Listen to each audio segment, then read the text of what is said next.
पर पहले जो धनवान व्यक्ति होते थे वो अपने घर के हर मंगल कार्य में, जन्मदिन हो, ब्याह हो, किसी का जन्म हुआ हो, वो ऐसे कार्य करते, वो खूब दान करते, उनकी सहायता करते जिन्हें सहायता की जरूरत है। नंद बाबा ने भी यही किया। उन्होंने 2 लाख गाय दान में दी, धन दिया, भोजन दिया, वस्त्र दिए, जेवरात दिए, सब कुछ दान किया।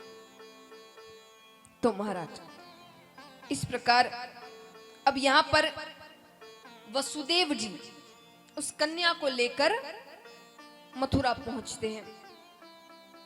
कारागार में घुसते हैं, अपने आप दरवाजे फिर बंद हो जाते हैं, बेड़ियां लग जाती है, कन्या के रोने की आवाज आती है। जो बाहर द्वारपाल थे वो जाकर कंस से कहते हैं कि कन्या हुई है।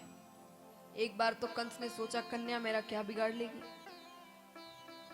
पर फिर भी जाते हैं उसे मारने के लिए, गोद में उठाते हैं। गोद में उठाते ही वो कन्या आकाश मार्ग में चली जाती है। कन्या कहती है कि मूर्ख कंस, अरे तेरा काल तो कब का गोकुल पहुंच गया, अब अपने दिन गिनने शुरू कर दे। अब कंस यहां बहुत डर जाते हैं, जितने उनके दैत्य हैं, मंत्री हैं, सभी को बुलाकर सभा का आयोजन करते हैं। क्या किया जाए, तो उस सभा में कई राक्षस, राक्षसी, दैत्य सब आते हैं। पूतना को चुना गया और कहा गया कि जाकर पूरे ब्रज में जितने भी 6-6 महीने के बालक हैं उन सबको मार दो। अब क्या पता कौन सा मेरा काल हो, तो 6-6 महीने के जितने बालक हो उन सबको मार दो। पूतना जाती है एक सुंदर स्त्री का वेश बनाकर, इतनी सुंदर कि जो उसे देख ले वो बाकी सब भूल जाए, मानो स्वर्ग से कोई अप्सरा उतर आई। हर घर जाकर बच्चे को अकेला देखकर उसने अपने स्तनों पर विष का लेपन किया और बच्चे को दूध पिलाने के बहाने उनकी हत्या करने लगी। पूरा ब्रज कांप उठा। हर दिन 5-5, 6-6 बालकों की, संतानों की हत्या हो रही है। ठाकुर जी ने योग माया को आदेश दिया कि उसके मस्तक पर बैठ जाओ और उसे मेरे घर की ओर लेकर आओ। अरे ऐसे सारे बालक मारे गए तो मैं खेलूंगा किसके साथ, मुझे भी तो कुछ मित्र चाहिए खेलने के लिए, उसे मेरे घर की ओर लेकर आओ। योग माया पूतना के मस्तक पर बैठती है और वो अपने आप नंद बाबा के घर की ओर चलने लगती है। यहाँ यशोदा मैया दूध पिला रही थी कन्हैया को, तो पूतना के आते ही ठाकुर जी ने नेत्र बंद कर लिए। अब महाराज मैंने आपको दूसरे दिन बताया था कि हमारे श्रीमद् भागवत की टीकाकार होते हैं, जो ठाकुर जी कुछ भी कर रहे हैं, कुछ भी लीलाएं हो रही है, कुछ भी बातें हैं, उनके अपने हिसाब से मत देते हैं। क्योंकि श्रीमद् भागवत में एक एक श्लोक, एक एक शब्द के हजारों मतलब है। इसलिए कहा जाता है ना, हम भागवत जितनी बार सुने उतनी बार नहीं लगती है, कुछ नया सीखने को मिलता है अगर हम खुले दिमाग से सोचें। तो ये जो टीकाकार होते हैं ना, ये अपना अपना मत देते हैं हर वाक्य का। तो इस वाक्य में भी जब ठाकुर जी ने नेत्र बंद कर दिए तो सब अपना मत दे रहे हैं कि ठाकुर जी ने नेत्र क्यों बंद किए।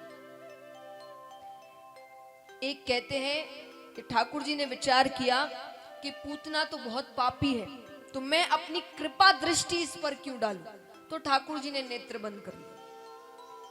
कोई कहते हैं कि ठाकुर जी ने विचार किया कि मेरा जन्म तो माखन मिश्री खाने के लिए हुआ है, तो मैं विष जैसी कड़वी चीज का स्वाद क्यों लूं, तो नेत्र बंद करके वो महादेव जी को याद कर रहे हैं। समुद्र मंथन में जैसे आपने विष ग्रहण किया था, ये विष भी मैं तो माखन मिश्री खाने के लिए मैंने जन्म लिया है। तो सब अपना अपना मत देते हैं।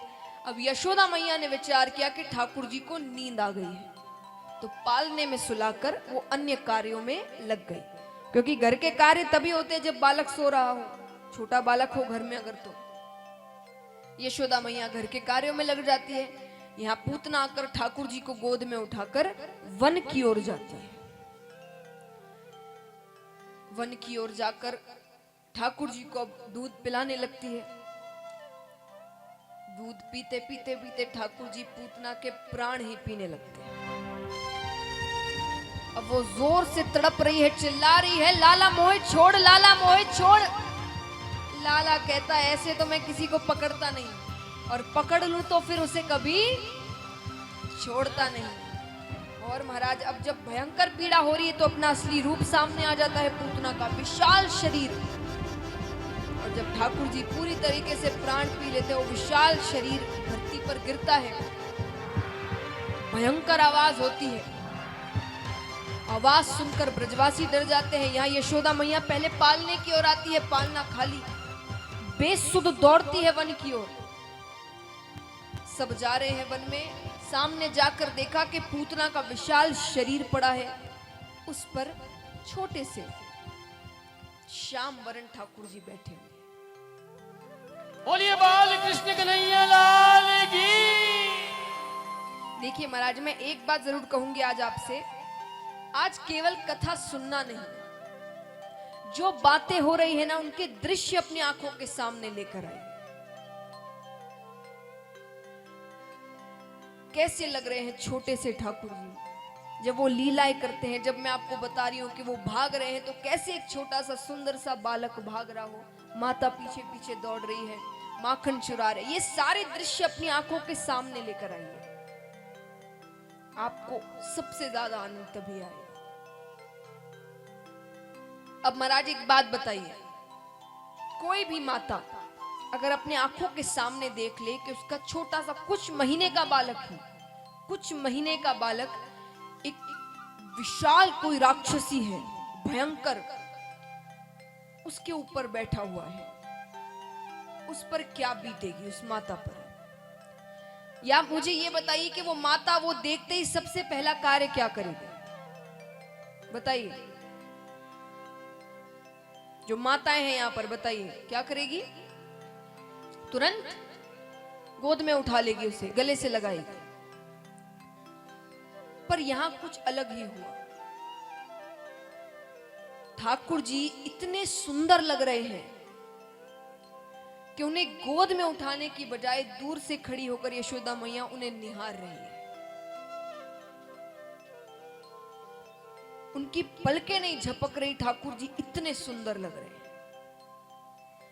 अब ठाकुर जी ने विचार किया कि भाई माता है, माता का ध्यान मेरे ऐश्वर्य पे ना पड़े, तो वो जोर जोर से रोने लग गए। अब रोने लग जाए बालक तो ममता की भाव अपने आप आ जाते हैं। तुरंत मैया ने उन्हें गोद में उठा लिया। अब महाराज गलती की पूतना ने, भुगतना पड़ा पूरे ब्रज को। क्यों? अब यशोदा मैया ने कहा कि अब कन्हैया के दर्शन कोई नहीं कर सकता, मेरे लाला को नजर लग चुकी है। ये हर जगह जो सब ढिंडोरा पीट रहे हैं ना, जाकर नंद बाबा के यहाँ प्यारा सा लाला हुआ है, लाला हुआ है, इसीलिए ये हुआ है। अब किसी को नहीं देखने को मिलेगा कन्हैया।